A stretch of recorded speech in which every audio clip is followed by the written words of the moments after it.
اگر قرآن پہ تحقیق نہیں ہے تو پھر فضائل علی پہ بھی تحقیق ہے۔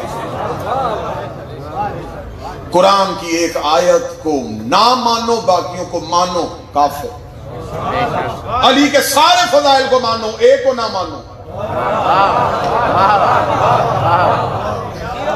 آپ یہ حد نہیں رکھ سکتے کہ قرآن اتنا صحیح ہے اور معاذ اللہ اتنا غلط ہے۔ آپ یہ بھی نہیں کہہ سکتے کہ علی کے اتنے فضائل صحیح ہیں اور اتنے صحیح ہیں۔ آپ کے پاس کیا میزان ہے جس پہ آپ فضائل علی کو تولیں؟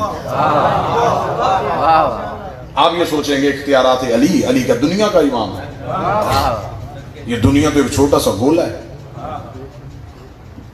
جاؤ جتنے نوجوان بیٹھے جا کے تحقیق کر کے دیکھو، ابھی تک جو جہاں تک سائنس کی تحقیق ہے وہ 22 لاکھ سورج تو ابھی تک وہ تحقیق کر چکے ہیں، اور کتنی دنیایں ہیں اور دنیاؤں میں پھر کتنی کائناتیں اور پھر کائناتوں میں کتنے عالم ہیں۔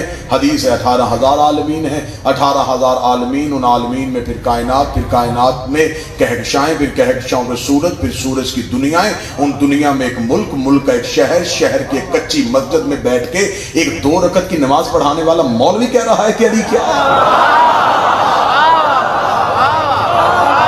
آپ پہلے غصے کو دیکھیں نا، علی عالمین کا امام ہے۔ علی کی اطاعت صرف عزت۔